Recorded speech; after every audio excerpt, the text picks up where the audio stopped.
সেদিন ছিল 19শে জুলাই 2024। 19শে জুলাই 2024 আমি আমার বাবার ভাত নেওয়ার জন্য বাসা থেকে নামি। তখন আমার ছেলেটা আইসক্রিম খাবে দেখে মসজিদ ধরার পর আমি বলি যে তাহলে তুমি আমার পিছনে পিছনে আসো। আম্মুকে বলি যে তাহলে আমি যেহেতু নামবো তুমি একটু ওর পিছনে পিছনে এসে ওকে নিয়ে যাও।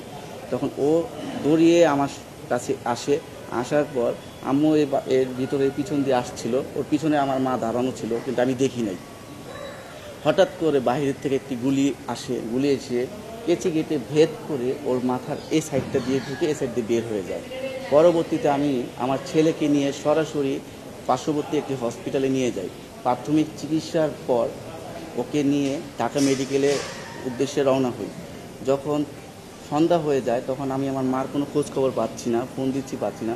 পরবর্তীতে 8:30টার দিকে আমি আমার এক বাসার কলিগ মানে পাশের ফ্ল্যাটের লোকের সাথে কথা বলি যে আমার মাকে তো পাচ্ছি না, আপনারা একটু দয়া করে আমার মাকে একটু ফোনটা দেন, কথা বলবো। সে বলে কি আপনার মা এই মুসাকে যে গুলিটা লাগছে সেই গুলিটা বের হয়ে আপনার মার পেটে লাগে, তা আপনার মাকেও তো হসপিটালে নিয়ে যাই, ফরাজি হসপিটালে নিয়ে যাই। তখন বলার পর আমি তো আর কিছু বুঝতেছি না যে ছেলেকে নিয়ে থাকবো না মাকে নিয়ে থাকবো। পরবর্তীতে ওই ঢাকা মেডিকেল থেকে ফরাজি মানে বনশ্রীতে যাওয়ার কোনো স্কোপে ছিল না, বাইরে এত গোলাগুলি ছিল এবং কোনো পুলিশই হসপিটাল থেকে বের হতে দিচ্ছিল না। পরবর্তীতে আমার এক আত্মীয়কে ফোন দিয়ে বলি যে আপনি দয়া করে আমার মাকে একটু হসপিটাল থেকে রিসিভ করেন যাতে সে দেখতে পারেন। তার পাশে কেউ ছিল না।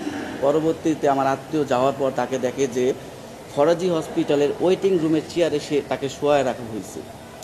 পরে আমরা অনেক চেষ্টা করি, সেদিনকার রাতেও আর হসপিটালে আনতে পারিনি। পরবর্তীতে আমার বাবাকে 11টার পর মানে রামপুরা বনশ্রী ফরাজি হসপিটালে পাঠাই ঢাকা মেডিকেল থেকে। পাঠানোর পর আমার বাবাকে বলি যে যেভাবে হোক তুমি নিয়ে আসো।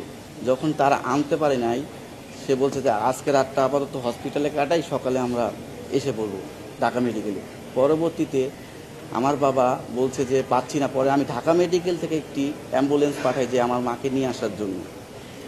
আমার মাকে নিয়ে আসার রাস্তার ভিতরে আমার মা মারা যায়। হ্যাঁ, আমার ছেলে আপাতত মানে খাওয়া দাওয়া এনজি টিউব দিয়ে করছে, ও মুখে কিছু খেতে পারে না এবং ওর ডান সাইডটা আপাতত প্যারালাইজ আছে।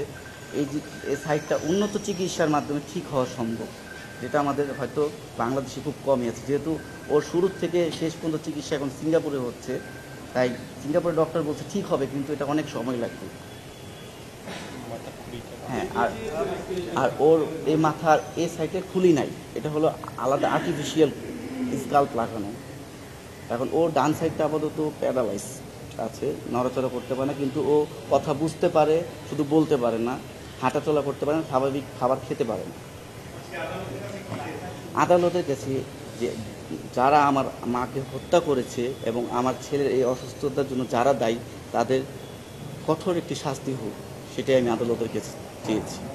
আমার ছেলে ইংলিশ ভার্সনে পড়তো, পড়াশোনা করতো, ক্লাসে ফার্স্ট ছিল। এই ছেলের খুব স্বপ্ন ছিল প্লেন চালাবে, কিন্তু স্বপ্ন বড় হয় আর সত্যি হবে।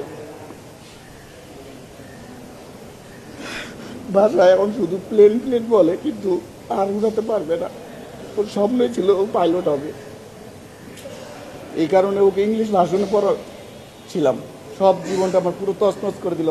এখন আমার সরকারের কাছে একটাই দাবি যে আমার মা তো মারা গেছে, ছেলেটার যাতে উন্নত চিকিৎসা হয়, ওর কোনো চিকিৎসাতে যাতে কোনো প্রকার অবহেলিত না হয়, এতটুকু আমার সরকারের কাছে দাবি।